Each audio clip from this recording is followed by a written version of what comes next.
Welcome to the module series, Culturally Inclusive Education for the Speech Sciences. My name is Victoria McKenna, and I am an assistant professor and the director of the Voice and Swallow Mechanics Lab at the University of Cincinnati. I am here with Renee Gustin, a speech-language pathologist who specializes in gender spectrum communication at the University of Cincinnati and UC Health. Together, we are discussing gender and communication as it relates to speech science and clinical practice. This educational module series is funded by the Advancing Academic Research Careers Award from the American Speech Language Hearing Association, also known as ASHA, and the College of Allied Health Sciences at the University of Cincinnati. Here is a brief outline of this presentation. I will be discussing gender differences for communication. This will include anatomical and physiological differences between male and female speakers, how that manifests in the acoustic signal, and how listeners perceive a speaker's gender. Then, Renee will discuss her clinical experiences in gender spectrum communication therapy. That will include what therapy is, why it matters, and what it usually entails. To best understand the content of this module, we are assuming some prerequisite knowledge, namely that you have a basic understanding of the vocal tract, larynx, and speech articulators. Secondly, that you have experience with traditional speech and voice acoustics, such as fundamental frequency and formants. And thirdly, that you understand some basic terminology related to gender, sex, and sexuality. Before we begin our discussion of gender and communication, we thought it first necessary to define what gender is. The World Health Organization defines gender for us, saying, "Gender refers to the characteristics of women, men, girls, and boys that are socially constructed. This includes norms, behaviors, and roles associated with being a woman, man, girl, or boy, as well as relationships with each other. As a social construct, gender varies from society to society and can change over time."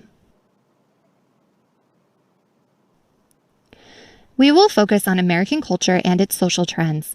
In the first part of this presentation, I will be discussing communication characteristics as a binary construct related to the sex of the speaker, meaning that I will be discussing male and female speakers wherein male characteristics are perceived as more masculine and related to men, and female characteristics are perceived as more feminine and related to women. Later in the presentation, Renee will delve deeper into the idea of gender as a spectrum and the role speech-language pathologists play in assisting clients to meet their gender expression goals as they relate to communication. I will now begin with some gender differences for communication. We know that speech requires coordination across different systems in the body. First is the respiratory system, where the lungs create the power source for sound. Second is the phonatory system. The larynx, which houses the vocal folds, helps to create the sound.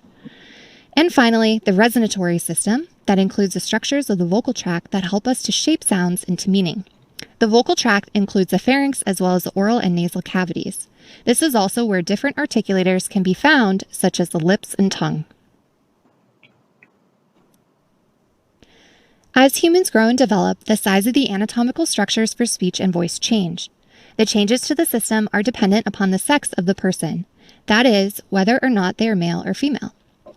The physical distinction between males and females is often referred to as sexual dimorphism and can be brought on by hormones. For example, males develop longer and thicker vocal folds and larger laryngeal cartilages. This can be observed as a more prominent thyroid notch, or what we usually call an Adam's apple. The increase in the size of the laryngeal structures is brought on by a hormone called testosterone, which begins around the time of puberty. The increased size of the vocal folds corresponds to a lower vocal pitch, which is often perceived as a more masculine speech and voice characteristic. Females, however, do not have the same impact of testosterone on their laryngeal structures, which keeps these structures relatively smaller and maintains a higher pitch of the voice. Importantly, the effects of testosterone are not reversible. This means that once testosterone has acted on the structures of the larynx, taking testosterone away or blocking testosterone will not result in the structures becoming smaller or reverting back to their pre-puberty form. In addition to the masculinizing effects of testosterone on the larynx, there are also size differences across other structures of the body. Generally, males have larger lung capacities compared to females. Males also have longer vocal tracts at approximately 17 centimeters, whereas females have shorter vocal tracts at about 14 centimeters. Of course, these anatomical size distinctions also depend on the overall size or height of the person.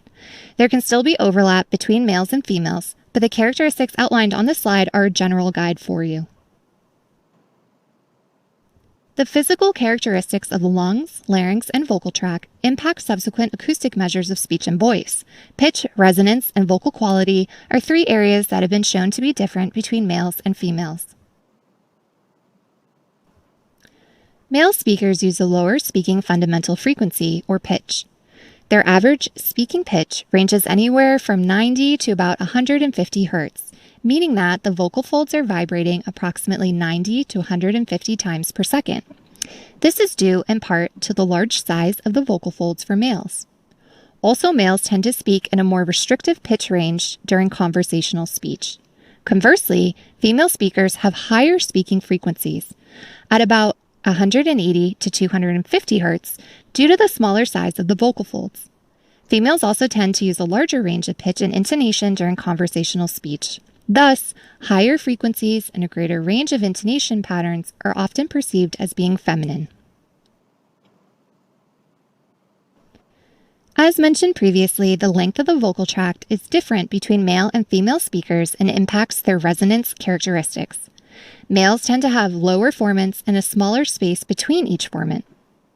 This means that their articulatory space is smaller when compared to females, who exhibit higher formants, a greater space between each formant, and a larger articulatory space. Female speakers are often known for having more precise articulation, with a greater distinction between speech sounds as compared to male speakers. In addition to pitch and resonance, there are also vocal quality characteristics of male and female speech in American culture. First, males tend to exhibit a greater use of vocal fry during conversational speech. Vocal fry is characterized by low pitch and an aperiodic voice, which you can think of as sounding more gruff. Female speakers tend to use more of a breathy vocal quality. Breathiness is correlated to a posterior glottic gap between the vocal folds or an extra space remaining between the vocal folds during phonation. The extra space allows more air to escape across the vocal folds, making the voice sound light, airy, and breathy.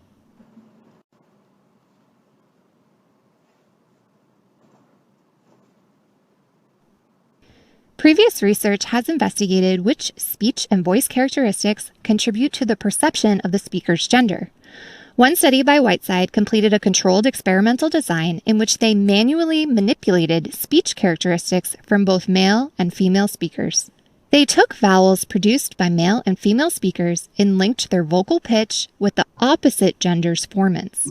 That is, male pitch was combined with female formants, and female pitch was combined with male formants. Then they had 50 listeners rate whether the speaker was a man or a woman based on these modified samples.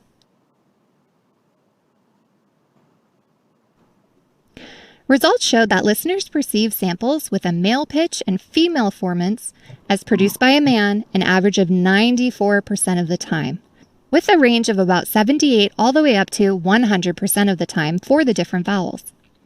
However, when listeners rated speech with a female pitch and male formants, they only rated the samples as coming from a woman an average of 84% of the time. There was also a much larger range, which went as low as 36%. So, what does this tell us about the importance of pitch and formants on the perception of gender? And what does it say about how male and female speakers are perceived differently from one another? We can conclude that pitch is the most salient cue to determine a speaker's gender. We can also conclude that formants have a smaller role in the perception of gender because the listeners were less likely to align their ratings with the formants in the sample. However, we do see a difference between male and female speakers and how formants might influence how people perceive them.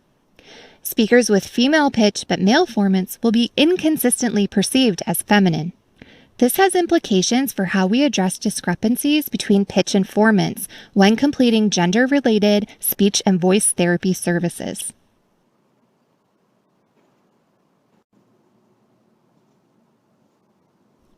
Knowing this information, it begs the question, what happens when a patient's voice, speech, or communication is not aligned with their gender? And how do we use speech and voice science concepts to help these patients in therapy? In the next portion of this module, Renee Gustin, a speech-language pathologist and specialist in gender spectrum communication, will begin to answer these questions. Hello everyone, my name is Renee Gustin, and as Dr. McKenna mentioned, my specialty is in gender spectrum communication therapy. I started the UC Health Voice Center's gender-affirming voice therapy program back in 2016 and have seen over 100 patients in the greater Cincinnati community for gender-related care. Before we dive into the specifics of gender-diverse healthcare, it is essential to make sure that we are all well acquainted with these important concepts relating to sex, gender, and sexuality. So without further ado, I present the gender bear. Please do not let this adorable-looking bear deceive you. Although it may appear simple, it represents a complex structure of terms that are often misunderstood and misused in our society. Now let's start at the top with gender identity. Gender identity is one's internal, deeply held sense of one's gender. It is self-defined. Then we have sexual orientation, which refers to an individual's physical, romantic, and emotional attraction to another person. Then there is the term sex as assigned at birth, and this is the assignment and classification of people as male, female, and/or intersex based on a combination of anatomy, hormones, and chromosomes. And lastly, there is gender expression, which is the external manifestations of gender expressed through one's name, pronouns, voice, behavior, and appearance.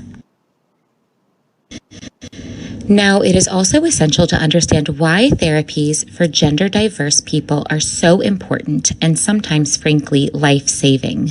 Transgender people are medically underserved, highly marginalized, and suffer significant health disparities. Discrimination in the provision of services causes transgender people to delay or avoid necessary health care, often to the point of putting their overall health at severe risk. This group of statistics comes from the 2011 National Transgender Discrimination Survey. It surveyed transgender people and found that 28% reported delaying seeking medical care due to past discrimination. 41% reported having attempted suicide, which is 26 times higher than the general population. 50% of respondents reported having to teach their providers about their own health care. 19 were outright denied medical care, and 26% reported current or former alcohol or drug use as a means of coping with societal mistreatment. So what can we do to help bridge this gap in care? We can start by becoming better versed in trans-specific healthcare issues and terminology. So let's start with the term gender dysphoria. Gender dysphoria is defined as the distress or discomfort that may occur when gender identity and birth-assigned sex are not completely congruent. For many transgender individuals, the lack of congruity between their gender identity and their birth sex creates stress and anxiety that can lead to severe depression, suicidal tendencies, and/or increased risk for alcohol and drug dependency. It is very important to note, however, that although the diagnosis of gender dysphoria has become a requirement for receiving most medically necessary care for gender diverse patients, not all trans people experience gender dysphoria, and considering it as a diagnosis stigmatizes gender diversity instead of seeing it as part of the human experience. The next term that is crucial to discuss is gender-affirming care. Gender-affirming care is health care that facilitates the affirmation of a patient's gender and alleviates feelings of gender dysphoria. There are two main ways to provide patients with gender-affirming care. First is within the context of the general care we provide patients within our specialties, while respectfully using a patient's chosen name and pronouns that reflect their gender identity.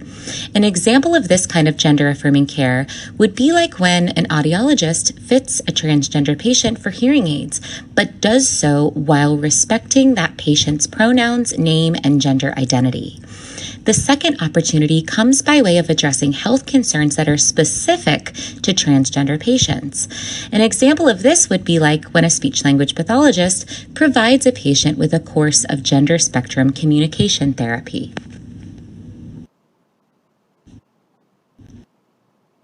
The care we provide matters.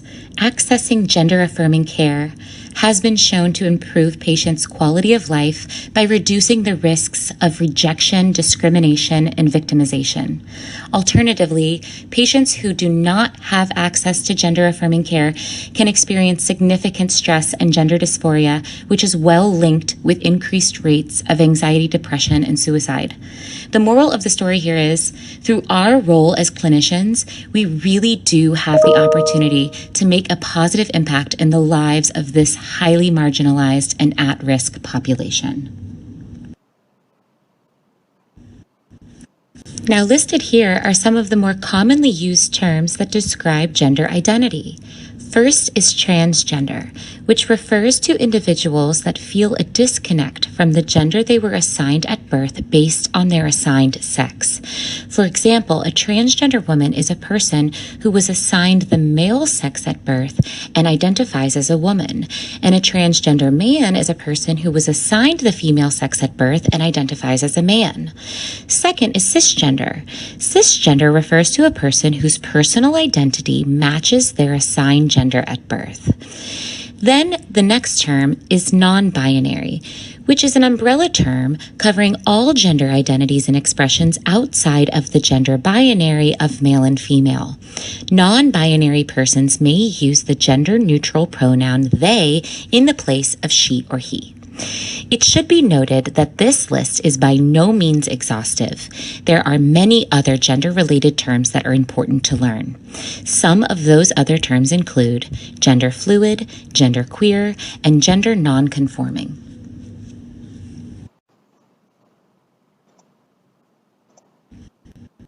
Now let's transition to talking about gender spectrum communication therapy specifically. Our primary goal as board-certified speech-language pathologists is to, of course, provide effective and meaningful therapy to this patient population. And in particular, we strive to help our patients find and develop voice and communication that reflects their individual sense of gender so that their outside expression reflects the person on the inside. Being comfortable using one's voice is essential for effective verbal communication. For many transgender people, however, one's voice can be a source of great anxiety, depression, and dysphoria. And this can result in avoiding social situations, not voicing valuable opinions at their jobs, and anxiety around many activities of daily life. What does gender spectrum communication therapy look like? At the end of the day, gender spectrum communication therapy is still just good old-fashioned speech and language therapy. We use the same evidence-based classic voice therapy techniques that we would use with any other voice therapy patient. We simply tailor the strategies to target a specific set of goals for this population. Many voice pathologists, myself included, introduce gender spectrum communication therapy by breaking the concept of communication down into the following 6 categories: pitch, intonation, nonverbal language, resonance, word choice, and speech sounds. The patient and the SLP then work together to develop individualized voice therapy goals that address each of these subsets of communication. It is also very important to note that we first address any baseline vocal pathologies or voice disorders prior to the initiation of specific gender spectrum communication goals, and we make referrals to ENT laryngologists when warranted. Dr. McKenna previously discussed the parameters of resonance and pitch and the vital role they play in the perception of gender, and now I will introduce a few more communication categories. Intonation. Intonation refers to the rises and falls of the voice during connected speech. Feminine voices are associated with using more inflection, particularly in the upwards direction, while flatter voice lines are perceived as being more masculine. Women are also known for drawing out the voice a little at the end of words and phrases, rather than clipping the words, as men tend to do more of. And an example of this would be, "Hello, how are you?" versus, "Hey, how you doing?" Speech sounds. Greater articulatory precision can be perceived as being more feminine. The generalization is that women overall use better diction and mumble less than men. Word choice. Some studies have shown that women's language relative to men's is commonly characterized as being more polite, less direct, less interruptive, more elaborative. I personally am not a fan of addressing spoken language choices in therapy because I find the generalizations to be grossly outdated and not based on current sociolinguistic trends. The last category is nonverbal communication, which includes body language, facial gestures, and hand gestures. How a patient sits, walks, and moves can all aid in informing their gender. Here are some examples. Women tend to sit in an S-shape posture, whereas men tend to sit in an A-shape formation. Women use more facial expressions and hand gestures in communicating overall. And women cross their legs knee to knee, whereas men cross them ankle to knee. The specific goals targeted in therapy can greatly differ depending on who the patient is and what they hope to achieve in therapy. In general, patients will express the desire to learn the use of more feminine, masculine, or gender-neutral communication patterns. Some patients may want to work on a combination of communication styles. The most important thing for the clinician to remember is to never assume which specific communication style a patient may want to be trained in based on their appearance or gender perception. Just as gender can be a fluid construct, so can one's communication patterns. Here are some examples of commonly utilized therapy activities. The first exercise is related to training feminine communication. Female speakers are known for speaking with more forward nasal resonance. In order to achieve this vocal quality, patients are encouraged to subtly smile while they talk. This strategy is very successful at keeping patients' voices sounding bright and resonant, like the sound is coming from the front of the face. And this resonant quality is very strongly associated with feminine voicing patterns. A recent study Dr. McKenna and I completed on 16 patients seeking voice feminization showed that resonant voice changes significantly changed pre to post therapy, specifically F2, which we know reflects tongue position in the oral cavity, significantly increased. This means that patients were able to have a more forward tongue placement that assisted in changing their resonance. The second exercise is related to training masculine communication patterns. Male speakers are known for speaking with more darker oral resonance. To achieve this, patients are encouraged to round their lips while talking. This technique is successful in teaching patients to maintain a lower perceived speaking pitch and a more mouth-focused resonance, both qualities that are more correlated with masculine communication styles. Before we conclude this presentation, I would like to share with you a quote from one of my patients. Voice therapy for transgender people is a true blessing. If someone is willing to put the time in outside of the therapy session, they can see wonderful changes in the pitch of their voice without surgery. Voice therapy has not only allowed me to reach the pitch I want for my voice, it has boosted my confidence level because I no longer get misgendered.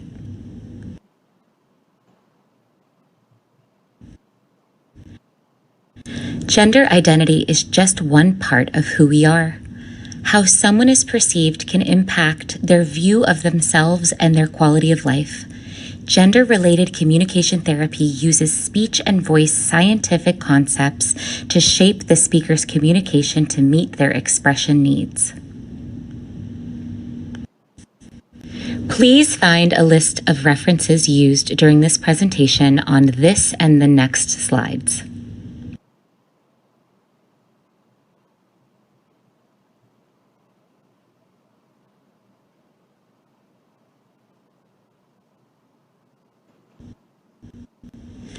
Should you be interested in further education and resources, please take a look at the links and the organizations listed here, including the World Professional Organization for Transgender Health, ASHA's Statement on Transgender Communication Care, and our transgender voice therapy services at the University of Cincinnati.